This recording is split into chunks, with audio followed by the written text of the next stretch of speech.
Hello and नमस्कार everyone. आज हम इस वीडियो में बात करने वाले हैं एक्ने के बारे में, क्योंकि 11 ईयर्स से स्टार्ट हुई हुई ये problem till 25 years of age तक रह जाती है या 20 ईयर्स तक बहुत देखने को मिलती है, क्योंकि यहाँ पर आपके हार्मोनल फ्लक्चुएशंस बहुत होते हैं। आपकी बॉडी में बहुत सारे हार्मोन्स नए बनते हैं, फिर वो मैनेज होते हैं, फिर उनका प्रोडक्शन होता है।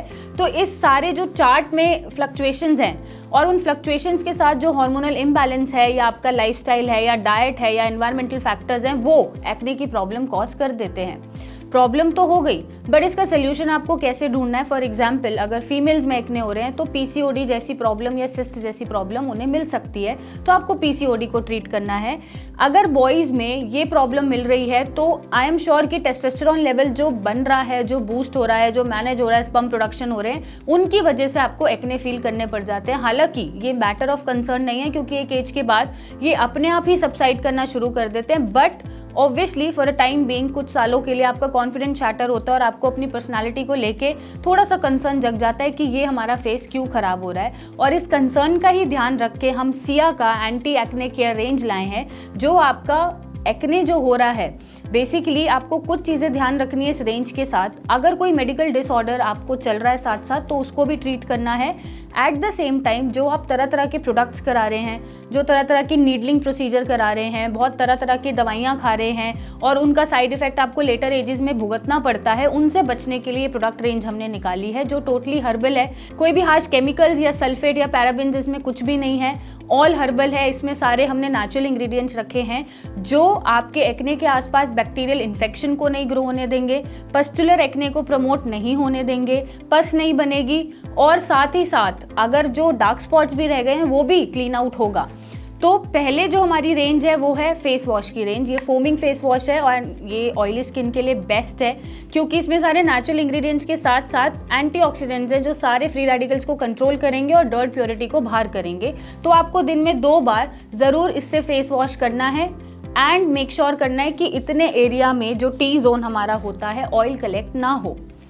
नेक्स्ट हमारे पास जो प्रोडक्ट रेंज है वो है मॉइस्चराइजिंग जेल क्रीम। क्योंकि आपकी एक्ने प्रोन स्किन है तो आप उसके ऊपर कोई भी मॉइस्चराइज़र या सनस्क्रीन नहीं लगा सकते हैं, तो आपको जेल बेस्ड सिया की मॉइस्चराइजिंग जेल क्रीम ऑप्ट करनी है। द रीज़न बीइंग, एक तो ये हाइड्रेटेड नरिश रखेगी, जेल बेस्ड है, लाइट है और आपकी स्किन को और ऑयली नहीं होने देगी।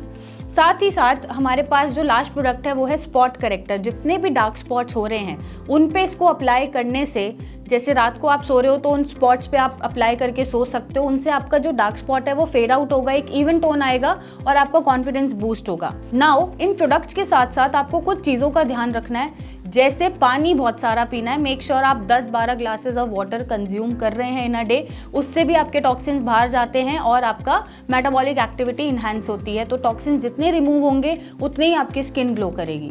नेक्स्ट आपको ध्यान रखना है कि जो जंक फ्राइड फूड हम बहुत खाते हैं या अल्कोहल इनटेक या किसी भी तरह का अगर इंटॉक्सिकेशन हम करते हैं तो वो आपको अवॉइड करना है, रेस्ट्रिक्टेड रखना है। और एट द एंड अपना लाइफस्टाइल बूस्ट करना है। आप एक प्राणायाम हाफ एन आवर का ज़रूर ऐड करें, क्योंकि ब्रीदिंग एक्सरसाइजेस से जब हर एक सेल में ऑक्सीजन पहुंचता है तो हर एक सेल खिल उठता है, उसमें जान आ जाती है। तो आप प्राणायाम एक्सरसाइजेस ज़रूर शुरू करें। हाफ एन आवर या 45 मिनट्स की डीप ब्रीदिंग से आपके टॉक्सिन्स क्लीन होंगे, आपका सेल क्लीन होगा और आपकी स्किन जैसी अंदर आप चीज़ें डालते रहोगे और बाहर से एक्ने केयर रेंज से क्लेंज आउट करते रहोगे, वैसे ही वो ग्लो करती रहेगी। और स्ट्रेस नहीं लेना है। अक्सर बच्चे क्या करते हैं इस उम्र में, इतने स्ट्रेसफुल होते हैं अबाउट देयर स्किन कि वो जगह जगह तरह तरह का ट्रीटमेंट लेके स्किन को और कॉम्प्लेक्स बना लेते हैं और लेज़र ट्रीटमेंट या और तरीके के ट्रीटमेंट ऑप्ट करके अपनी स्किन को सेंसिटिव कर लेते हैं और ख़राब कर लेते हैं। तो वो स्टेप आपको नहीं उठाना है। थिंक वाइजली, थोड़ा सा पेशेंस रखना है और एक एज के बाद ये अपने आप सबसाइड कर जाते हैं। अगर आप कुछ पूछना चाहते हैं तो आप हमसे कमेंट करके पूछ सकते हैं, सिया से जुड़ सकते हैं और ये प्रोडक्ट्स आप यूज़ करें 3 महीने तक और आपको खुद ही रिजल्ट्स दिखेंगे कंसिस्टेंटली। जब आप यूज़ करेंगे, थोड़े से लाइफस्टाइल चेंजेस करेंगे और मेडिकल डिसऑर्डर को ट्रीट करेंगे तो शायद आपको इधर उधर भागना नहीं पड़ेगा, रेस्टलेस नहीं होना पड़ेगा और एक जो कॉन्फिडेंस होना चाहिए about your personality, your appearance, वो वापस से आएगा।